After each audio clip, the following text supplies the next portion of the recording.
자, 시편 15편은 역시 다윗의 시입니다. 이 다윗은 시편 다른 곳에도 나오지만 자기 왕의 자리보다는 이 제사장을 더 부러워하는 것 같아요. 언뜻 보면 그래요. 그래서 이 다윗은 항상 성전, 또 성막, 물론 이제 다윗은 아직 그때는 성전은 지어지지 않았습니다. 이제 주로 성막 아니면 그래서 오늘 말씀도 보니까 1절은 뭐냐면 여호와시여 주님의 장막에 누가 머무르며 주님의 거룩한 산에 누가 살겠습니까? 그러니까 다윗은 이스라엘이 이제 그 광야 시대 때부터 이 법궤를 중심으로 하나님이 임재하는 곳, 이 성막, 장막, 그곳에서 항상 이스라엘 백성들은 그것을 바라보고 거기에 하나님의 임재가 있고 그곳에서 하나님께 제사를 드리고 거기에 율법과 그러니까 항상 거기에 이제 초점을 거기다 맞추는 거예요. 이 다윗은 그러한 일에 있어서 아주 유독 굉장히 열심이었어요. 그래서 다윗은 자기 그 생전에 가장 큰 소원이 뭐겠습니까? 이 성전을 짓는 거예요. 자기는 좋은 왕궁에서 이렇게 지내는데 이 하나님의 법궤나 이런 것들이 아직 그 광야 시대 때부터 내려온 그러한 그 장막이 있으니까 다윗이 생각할 때 너무 마음이 좀 그랬던 거예요. 그래서 이 성전을 지으려고 마음을 먹었지만 하나님은 어때요? 다윗이 피를 많이 흘린 군인이기 때문에 하나님이 다윗에게는 허락하지 않았습니다. 그 대신 누구에게요? 그 아들 때에 이제 이 성전을 하나님이 허락하셔서 이 솔로몬이 그 성전을 완공을 하죠. 그런데 그 솔로몬이 성전을 사실은 완공했지만 그 모든 성전을 짓는 모든 그 존귀한 그 귀한 재료는 누가 다 준비했냐면 다윗이 준비한 거예요. 그러니까 여기서 우리가 알 수 있는 게 뭐냐면 다윗이 얼마만큼 하나님에 대한 마음이 가득한 거예요. 사람은 그 마음에 무엇이 가득하냐가 중요해요, 사실은. 사람의 마음에 무엇이 가득하냐 보면은 그게 바로 그 사람의 주인이에요. 그러니까 사람의 마음에 무엇이 가득한가. 우리 자신을 살펴볼 때 내 마음에 무엇이 가득할까? 내 마음에 무엇이 가득할까? 한번 생각해 보세요. 그러면 그게 나의 주인이에요, 주인. 다윗은 이 부분에 있어서 오늘도 나와 있지만 주님의 장막에, 주님의 거룩한 산에. 그러니까 다윗의 마음에 항상 그 마음에 품었던 게 결국 뭡니까? 주님, 예수님이에요. 우리 성도들도 우리가 이 땅에서 우리가 살아가는 것, 우리의 삶 전체, 이렇게 예배당에 와서 예배 드리고 예배당에 와서 어떤 활동하는 그것만을 생각하지 않고 전체 아침부터 저녁까지 심지어 잠을 자는 중에 일하는 중에 어디 여행 중에 하여튼 또 몸이 아파서 병원에 있던 어디에 있든지 간에 우리 마음의 중심에 누가 가장 큰 자리를 차지해야 되겠습니까? 다윗과 같이 주님의. 그래서 이 다윗을 하나님 마음에 합한 사람이라고 한 이유가 뭐냐면 항상 다윗의 마음은 주님으로 가득한 거예요. 그러니까 다윗이 자기는 왕의 자리에 있는 것보다 차라리 제사장이나 아니면 레위가 되어서 아주 성전의 문지기로 그냥 성전에서 하루 24시간, 성막에서 하루 24시간 뭘 그렇게 잊고 싶은 마음이 이 다윗의 마음이에요. 우리는 과연 그런 마음을 품습니까? 우리 성도 여러분, 우리 성도들의 마음에는 우리가 아무리 우리가 여러 가지 일상생활에 바쁘고 우리가 여러 가지 있어도 진정한 이 성도의 마음의 중심에는 누가 항상 예수님이 어때요? 늘 예수님이 그 마음에 있는 거예요. 늘 예수님이 항상 좋을 때나 안 좋을 때나 병들었을 때나 건강할 때나 여기 예배당에 있으나 저 집에 있으나 뭐 거리에 있던 어디에 있든 간에 진정한 성도의 마음은 항상 그 마음이 어때요? 예수님에게 가 있는 거예요.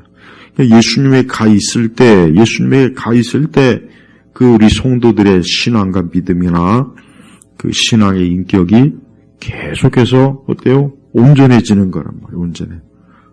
또한 이 시편 1절은 결국은 뭡니까? 누가 주님과 함께 살겠냐 그랬죠. 누가 살겠냐. 이 의미는 뭐예요? 누가 주님과 함께 영원히 함께 하겠는가? 누가 천국에 들어가겠는가? 사실 그러한 영적인 아주 중요한 의미가 있어요. 여호와시여 주님의 장막에 누가 머무르며 주님의 거룩한 산에 누가 살겠습니까? 누가 하면서 다윗은 자기가 바로 그런 사람이 되고 싶은, 자기가 바로 그런 주님과 함께 하고자 하는 그 마음이 그 속에 아주 충만한 거예요. 충만한 거예요.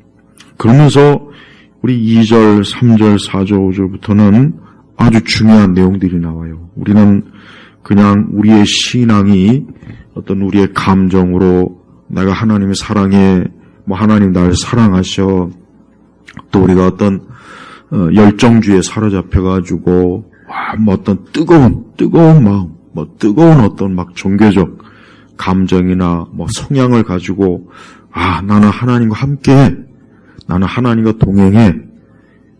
지금 시대는 다 그렇잖아요. 그러니까 우리가 그거는 성경적이지 못해요. 오늘 다윗의 신앙의 그 고백을 우리가 보면서 우리 자신이 오늘 말씀에 우리 자신을 한번 잘 비춰본다면 우리가 과연 하나님의 주님의 장막 거룩한 산에 이 뭡니까? 영적으로 천국이요, 천국. 누가 천국에서 주님과 함께 살겠습니까? 근데 자 2절부터 보면은 온전하게 행하며, 온전이라고 하는 것은 바르게 행하다. 그럼 우리 성도들이 어떻게 바르게 행하겠습니까? 계명이에요. 십계명으로부터 시작해서 잠언의 말씀도 있죠. 이 성경 전체에는 하나님의 사람들이 하나님 앞에 온전하게 행한 것이 많이 있잖아요. 그러면서 또 의를 행하고, 그러니까 말씀의 기준으로 행동하고, 또 의로운 것, 좀 더 쉽게 풀이하면 거룩하게 행하고, 그러니까 온전하게 행하고 의를 행하는 것은 결국 우리 성도들이 어디에 기준을 둬야 되느냐? 말씀에 사실은 기준이 둬야 돼요. 근데 사람이 이렇게 말씀의 계명의 기준을 두면은 온전하고 의롭게 행할 수 있는데 다른 거에 기준을 주게 되면은 우리는 거기에서 자꾸 이탈이 되는 거예요. 탈선이 되는 거예요. 예를 들면 세상의 철학이나 세상의 잘못된 이념, 또 각자 어디서 주워 들었는지 어디서 보고 배웠는지 모르겠지만 아주 그 잘못된 관습, 습성, 취향, 취미 이런 것들은 대단히 우리 성도들에게 있어서는 꼭 제거해야 되는 거예요. 그러니까 우리 시대처럼 이렇게 문화가 다양하잖아요. 지금은 문화가 단순하지 않고 굉장히 다양해요. 굉장히 다양해요. 과거보다 훨씬 더 다양한 문화가 우리 삶 속에 계속 들어와요. 그러다 보니까 각자의 취향이나 습성이나 성향이나 취미나 활동이나 이런 게 굉장히 참 너무 차이가 나요. 생각도 다양하고. 자, 그럴 때 우리 성도들에게 기준이 뭐겠습니까? 기준. 딱 기준이 있어요. 기준이 뭐냐? 말씀이에요. 예를 들면 십계명의 말씀이나 아니면 신약과 구약의 주의 모든 말씀, 이 성경 전체가 우리에게 기준이 되는 거예요. 우리 성도들은, 우리 신자들은 어떤 것이든지 그게 외부에서 아니면 내 안에서 무엇이 일어나든지 그걸 항상 어때요? 하나님 말씀에 딱 이렇게 대봐야 돼요. 그래서 어떤 생각이나 가르침이나 교육이나 사상이나 문화나 취향이나 이게 아니면 또 우리 안에 어떤 감정이나 내 안에 어떤 것도 딱 말씀에 기초해 보니까 말씀에서 어긋난다 싶으면은 어떻게 되겠습니까? 가차없이 끊어버려야 되겠죠. 끊어버려야 되겠죠. 근데 그게 힘들어요. 쉽지가 않아요. 그렇지만 어쨌든 기준은 그렇다는 건 우리가 알고 있어야 돼요. 그래서 우리가 이렇게 하나님의 말씀을 듣고 배우는 이유가 뭐냐? 우리가 온전하게 행하고 또 의를 행하려고 그런 목적을 두고 있기 때문에 그런 거예요. 그러니까 그래서 하나님은 말씀을 주신 거예요. 여러분, 세상에 많은 종교들이 있지만 가장 그 어떤 종교적 가르침을 가장 강조하는 종교가 기독교예요. 기독교예요. 한번 생각해봐요. 세상에 많은 종교가 있어요. 불교도 있고 천주교도 있고 뭐 유교는 종교는 아니지만 거의 우리나라에서는 종교 수준이 올라와 있고 많은 종교가 있지만 진짜 그 가르침, 교훈을 가장 중요시 여기고 아주 집요하게 파고드는 종교는 기독교가 유일합니다. 기독교가 유일한. 근데 이런 그 말씀의 우리 신앙이 많이 이탈됐죠. 어떻게 이탈돼요? 아까 제가 초반에 얘기했죠. 어떤 감정, 감성. 그러니까 사람들이 어떤 뭐 예배 시간에 막 찬송 부르다가 막 뭐 어떤 그게 뭐 어떤 성향에 의해서 막 감동이 오고 찬송을 부를 때 눈물이 흐르고 막 마음에 막 내가 주님을 사랑하는 마음이 막 솟구치는 거. 물론 그게 나쁜 건 아니지만 그게 전부는 아닙니다. 그게 전부는 아니라고요. 근데 안타까운데 지금은 그걸 가장 중요하게 여기는 거예요. 지금 세대는 그걸 제일 중요하게 해요. 그 대신 말씀은 물론 말씀이 중요하다고나 얘기해요. 말씀이 중요하다고 얘기는 하지만 그러나 실제로 하나님 말씀을 자세하게 깊이 꼼꼼히 따져보질 않아요. 바로 이렇기 때문에 우리 신자들이 우리 그리스도인들이 어떻게 보면은 말씀에서 너무나 많이 이탈했는데 탈선했는데 나는 하나님을 사랑하고 있어. 하나님 날 사랑하고 있어. 그러니까 그렇게 그냥 감정적으로만 빨리 그냥 대충 처리해버리는 것 같아요. 근데 다윗은 그렇지 않아요. 뭐라 그랬어요? 다윗은 자기가 말씀대로 행하고 있는가? 내가 하나님 말씀대로 거룩하게 행하고 있는가? 그걸 제일 먼저 기준으로 두잖아요. 그래서 우리가 하나님에 대한 신앙의 제일 기준이 뭐냐면 말씀이 항상 어쨌든 대봐야 돼요. 그래서 말씀에 딱 대서 이것이 아니다 싶으면은 이거는 틀린 거예요. 분명히 틀린 거예요. 근데 세상은 그게 맞아. 그게 좋아. 뭐 학교에서 그렇게 가르치는데 뭐 아주 유명한 위대한 철학자가 그렇게 얘기했어. 유명한 사람이 그런 책에서 그렇게 가르쳤어. 그럼 그거는 받아들이면 안 되는 거예요. 중요한 건 하나님의 말씀, 성경이 무엇을 가르치고 어떻게 행하라고 했느냐. 이걸 아주 집요하게 우리가 따져 물어야 돼요. 지금은 모든 게 다 과거보다 훨씬 더 어때요? 흐트러졌다고요. 과거보다. 훨씬 더. 과거에는 상상할 수도 없는 것들, 뭐 동성애를 비롯해서 낙태를 비롯해가지고 온갖 참 잘못된 그런 문화와 취향들이 이제는 아무렇지도 않게 그게 뭐 어때서 뭐 그게 뭐 문제야. 이거는 내 취향이야. 난 이게 좋아. 그런 식으로 다 지금 사람들이 각자 자기만의 생각이 옳다고 여기잖아요. 지금은 그런 시대라고, 지금은. 근데 하나님은 바로 그런 걸 하나님이 기뻐하지 않는 것. 그런 사람은 천국에 못 가요. 이건 정말 중요한 문제입니다. 우리가 하나님 말씀에 기준을 두지 않는다면 그 사람은 당연히 천국에 갈 수 없는 사람이에요. 그 다음에 또 이제는 뭐 했습니까? 그 마음의 진실을 말하는 사람입니다. 그럼 여기서 말하는 그 마음의 진실은, 그럼 진실의 기준이 또 뭐겠습니까? 우리는 또 이것도 잘 이해를 해야 돼요. 누구나 다 나는 진실을 믿고 진실을 말해요 라고 하겠죠. 그렇지 않은 사람은 별로 없을 거예요. 하는데 여기서 말하는 진실은 진리를 얘기하는 거예요. 진리. 하나님의 말씀에 기초. 하나님의 말씀에 비추어서 거기에 맞으면 그건 진실한 거고 그건 진리인데 말씀에 어긋나요.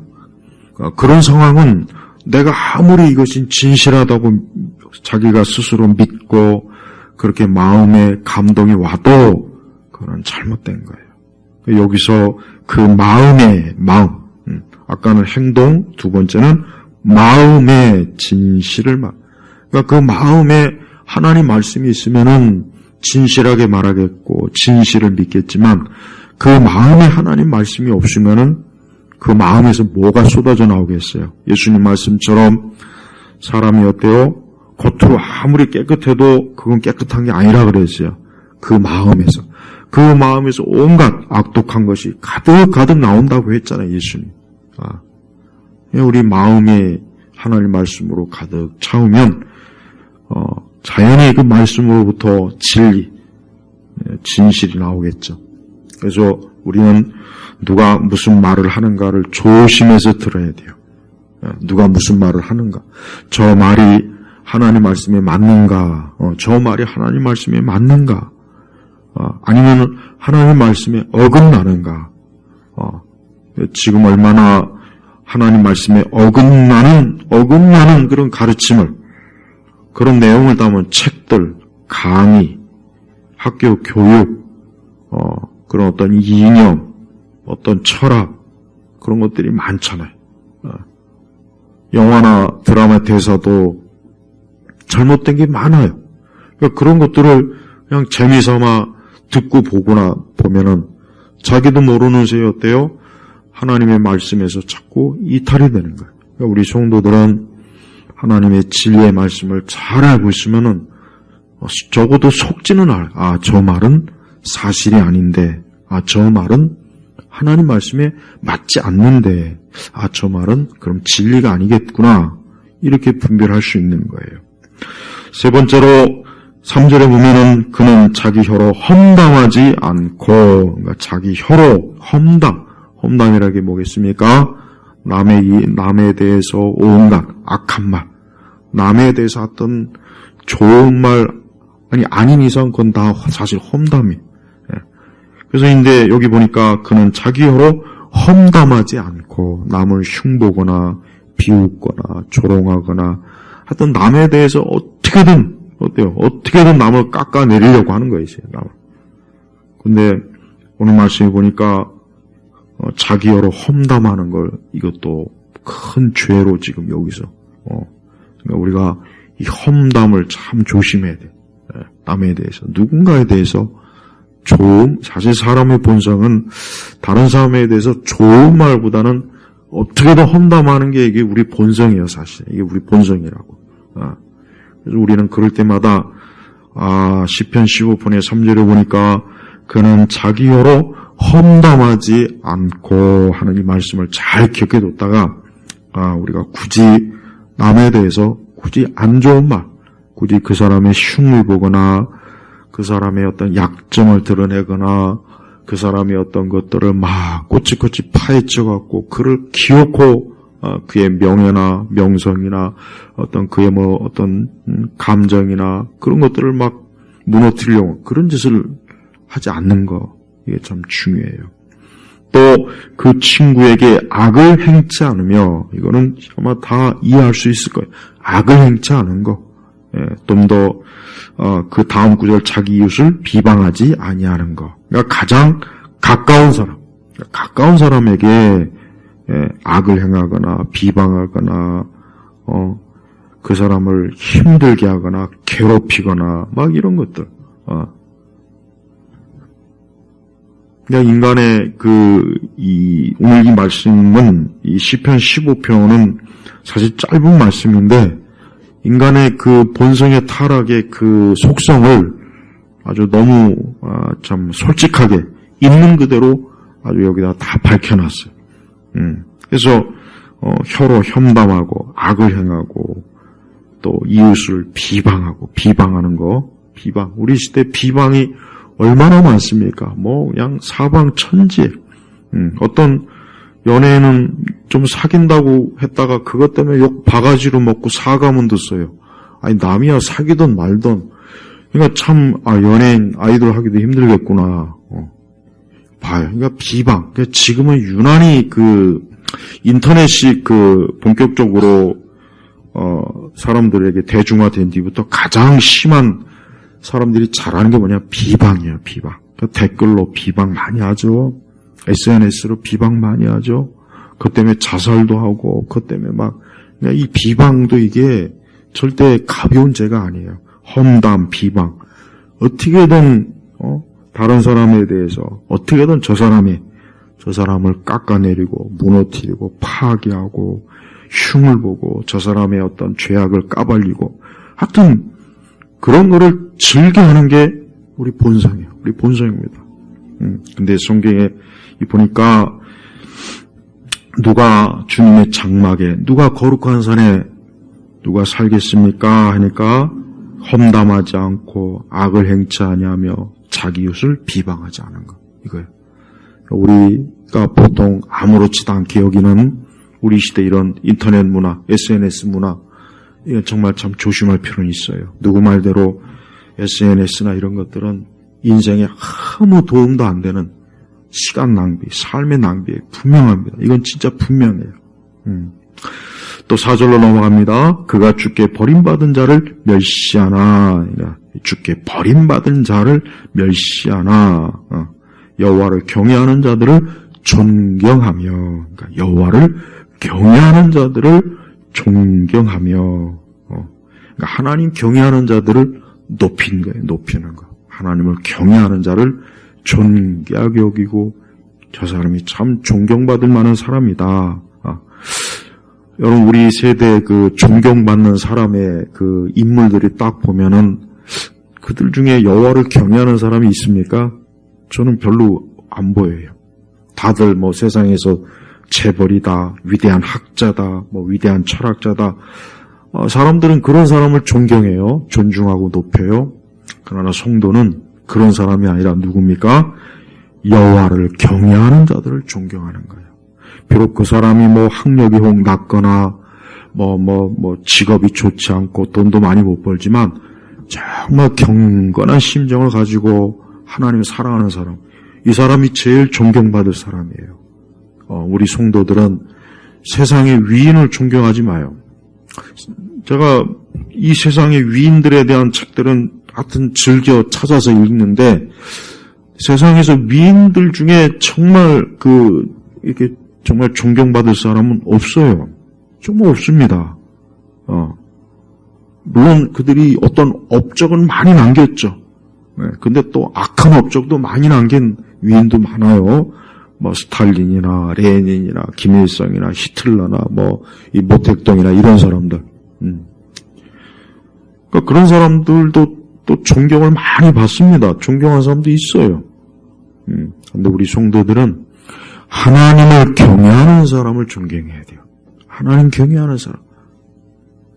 혹 세상에서 아무런 자랑할 것이 없는 사람일지라도 그 마음에 정말 하나님을 사랑하고, 오늘 이 말씀처럼 진리에 하나님의 진리가 마음에 가득해서 그 진리대로 행하고 그 진리대로 말하고, 이런 사람이 정말 존경을 받아야 돼요. 그래서 우리 성도들은 세상 사람을 존경할 필요도 없어요. 존경할 만한 사람 없어요.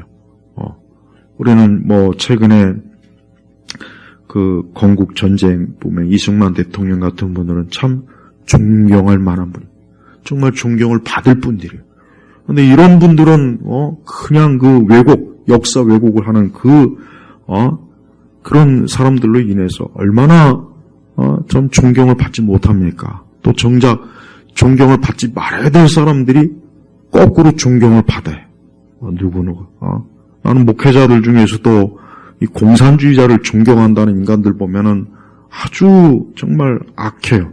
어떻게 목사의 입에서 이 공산주의 좌파 이런 자들을 존경합니까?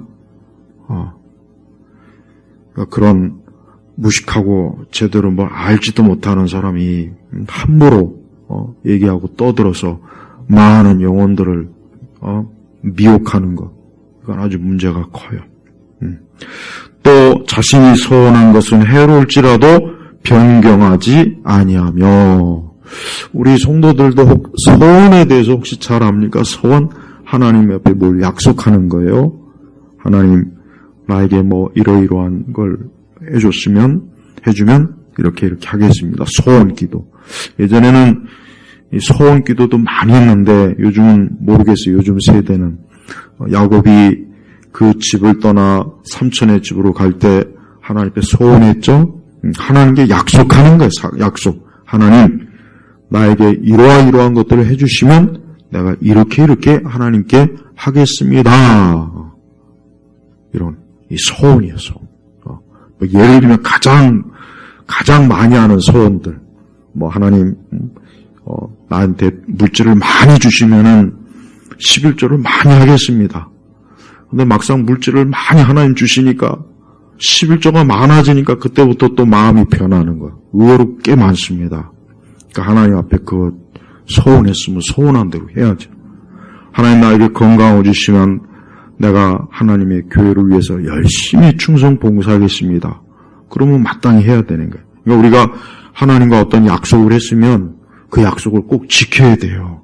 근데 심지어는 해로울지라도 내가 이 소원을 지키면 내게 좀 안 좋은데, 물론 그렇다고 해서 죄 짓는 소원을 하는 건 아니에요.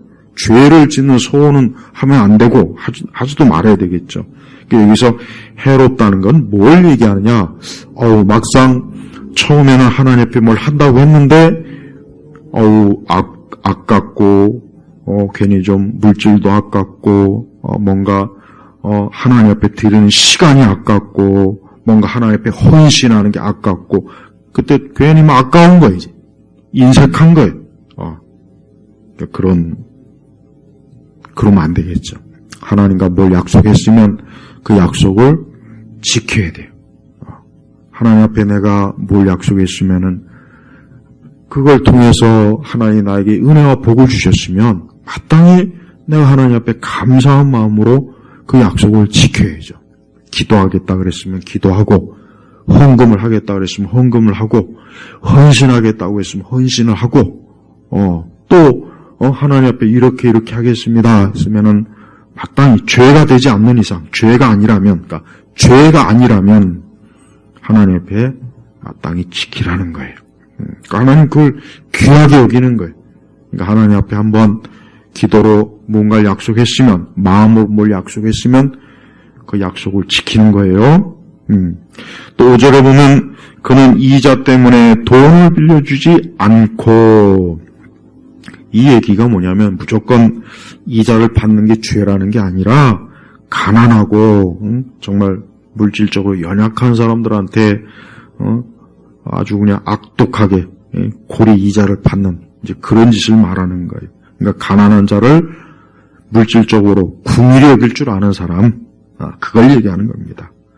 또 무죄한 사람을 해치려고 뇌물을 취하지 않으니, 그러니까 죄가 없는 사람을 그만 뇌물을 받아먹고 그 사람을 해친다는 건 그건 무고한 자를 해치는 거죠. 그러니까 의인을 해치는 거예요. 의인을 해치는 거예요.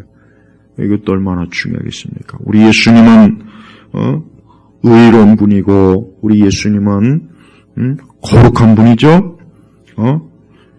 근데 가룟 유다는 음전을 받고 그 예수님을 팔아먹었잖아요.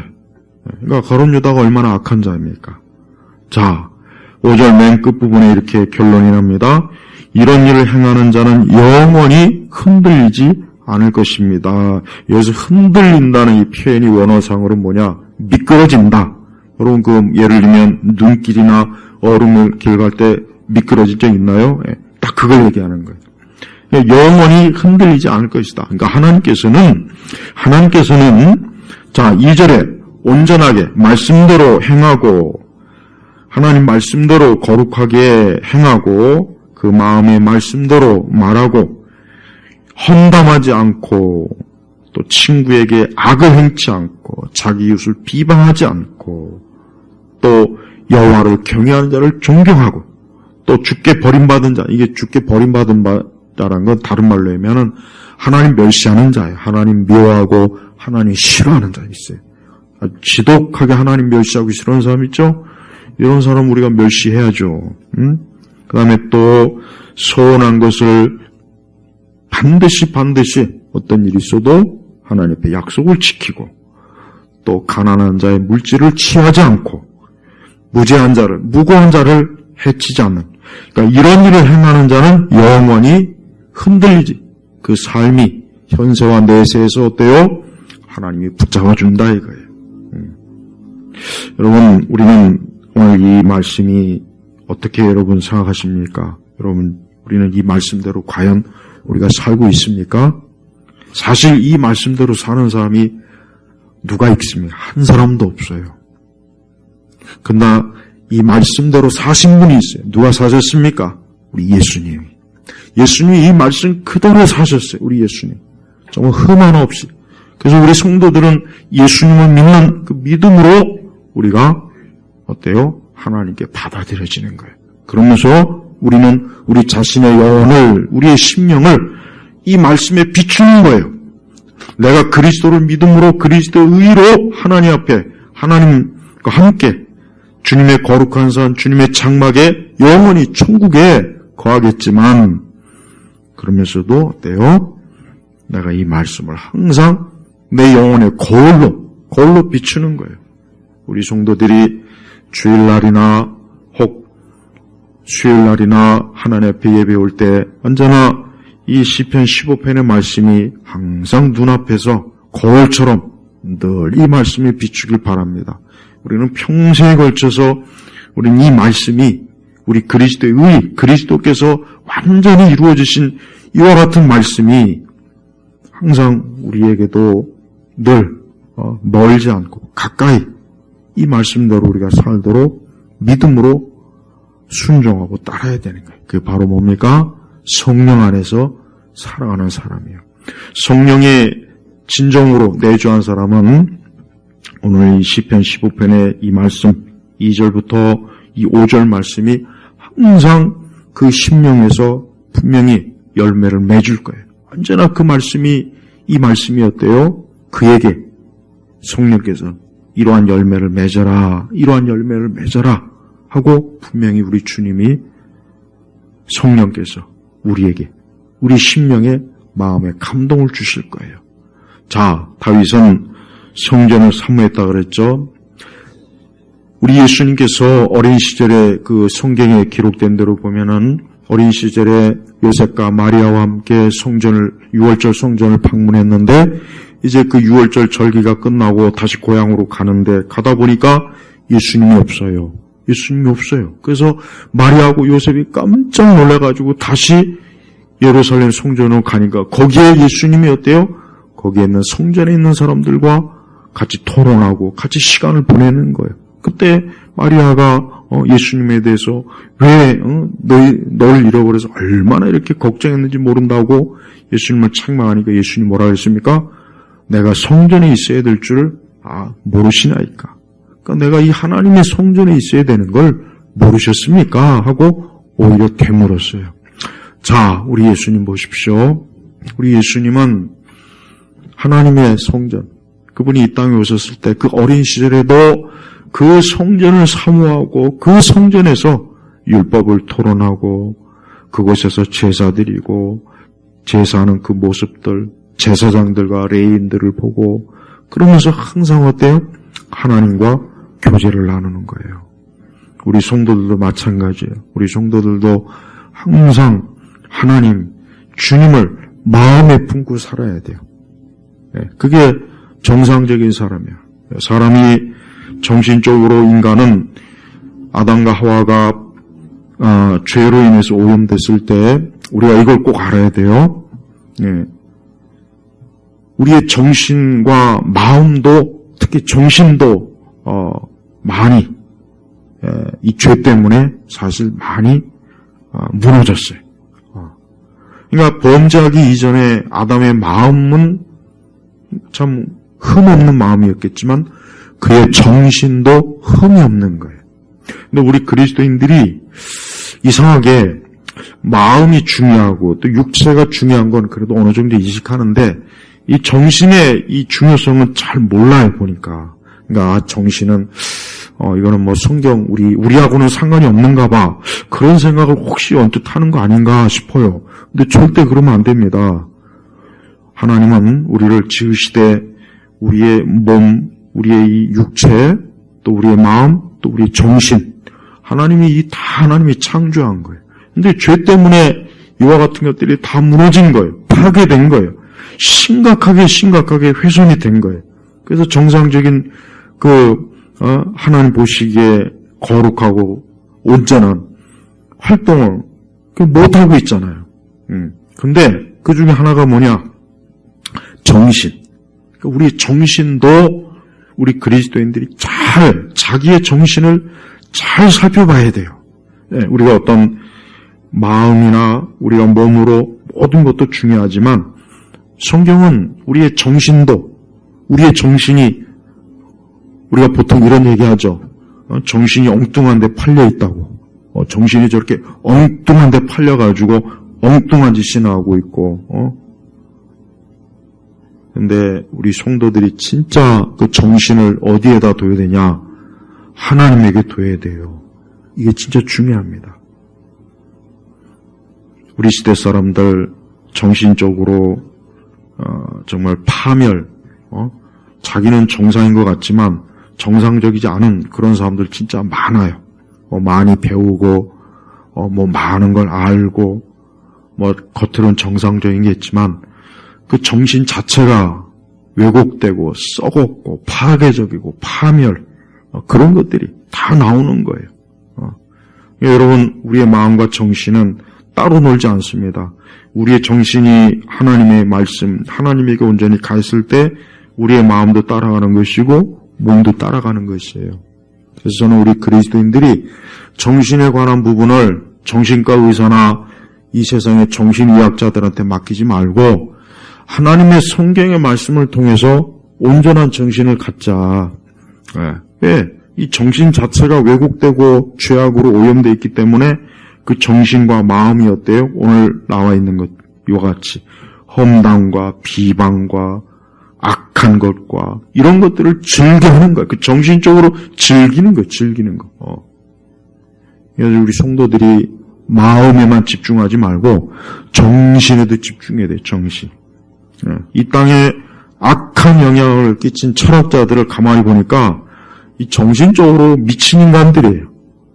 정신적으로도 미친 인간들이라고. 그런 인간들이 뭐 동성애, 폐미, 좌파, 공산주의, 파시즘, 온갖 악한 것들을 그냥 아주 골고루 그 썩은 죄악된 정신에서 그냥 쏟아 부어가지고 그것을 책으로 쓰고 사람들은 그런 책들을 보고 그 책들이 유치원, 초등학교, 국민학교, 대학교, 연구소, 심지어 교회까지도. 아까 얘기했죠. 어떤 정신 나간 목사는 공산주의 빨갱이를 존경한다고 그러고. 정신적으로 문제가 있는 거예요, 정신적으로. 그러니까 인간이 온전하려면은 우리 마음도 물론 온전해야 되겠고 육체도 온전해야 되겠죠. 근데 정신적으로도 온전해야 돼요. 그러면 어떻게 되겠습니까? 우리의 정신이 누구에게? 하나님에게 좀 집중. 하나님에게 팔려야 돼요. 더 그냥 쉽게 내 정신이 하나님에게 좀 팔려야 된다. 하나님에게, 주님에게 말씀의 정신이 쏙 팔려야 돼요. 그래야 사람이 온전해지는 거예요. 그 사람이 우리 교회에서도 보면은 겉으로는 신앙이 별 문제가 없는 것 같은데 이 정신적으로 이 파탄나고 파멸된 자들이 꼭 하는 짓 보면은 험담하고 비방하고 악한 모함을 하고 위증을 하고 거짓말을 하고 아주 악독한 것들을 막 쏟아내요. 그러니까 정신적으로 마귀에게 사로잡힌 게 바로 그거예요. 사람들이 뭐 귀신에 들렸다, 뭐 악령에 들렸다 그러는데 진짜 귀신과 악령이 무섭게 들리는 것은 어디에서 들리냐면은 이 정신에서 들리는 거예요. 정신에서 들리는 거라고요. 우리 성도들이 항상 성령 안에서 그 마음, 특히 정신이 하나님에게, 특히 아이들도, 청소년도, 우리 대학생들도, 우리 장년들도, 우리 노인분들도 하나님에게 정신을 완전히 쏟아부어야 돼요. 보면 나이 먹은 분들도 보면은 헛된 그 세상에 쭉 푹 빠져갖고 그러니까 지금 젊은 세대는 더 심각해요. 젊은 세대는 그 다양한 문화의 정신이 쏙 팔려갖고 하나님하고 등 돌리니 그 젊은 애들이 정신적으로 정상이겠습니까? 그러니까 더 과거보다 왜 많은 우울증, 정신질환, 또 반은 정신질환이고 반은 귀신 들림이고 온갖 것들이 많은 이유는 우리 인간의 정신이 하나님에게 거룩하신 창조주 하나님에게 집중하지 않기 때문에 그러는 거예요. 않기 때문에. 그러니까 교회도 우리 신자들로 하여금 우리 신자들의 정신, 그러니까 제가 그랬는데 정신 영역은 내 교회에서 내가 이제까지 나도 들어본 적이 없어요. 그만큼 교회가 인간의 정신에 대해서 그 영역을 완전히 세상에다 그냥 다 뺏겨버린 거예요. 그렇지 않은데, 그러면 안 되는데, 우리 예일교회 성도님들, 다윗의 마음과 정신이 성전, 성막, 거룩한 산, 시온산, 즉 하나님에게 가 있다는 걸 아시고 다윗이 왜 온전한 사람인지 여기서 알 수가 있습니다. 우리 온 성도들이 주님을 그 마음과 정신에서 주님을 아주 전적으로 사모하고 그분에게 집중하시길 주의 이름으로 축복합니다. 기도하겠습니다. 하나님 아버지 감사합니다. 오늘 이 시간에도 시편 15편의 말씀을 우리가 읽고 말씀을 듣습니다. 주여 우리의 마음, 우리의 생각, 우리의 정신, 우리의 육체가 거룩하신 하나님에게 집중할 수 있게 해주시고 하나님을 중심으로 살아가도록 이끌어 주옵소서. 예수 그리스도의 이름으로 기도 올렸습니다. 아멘.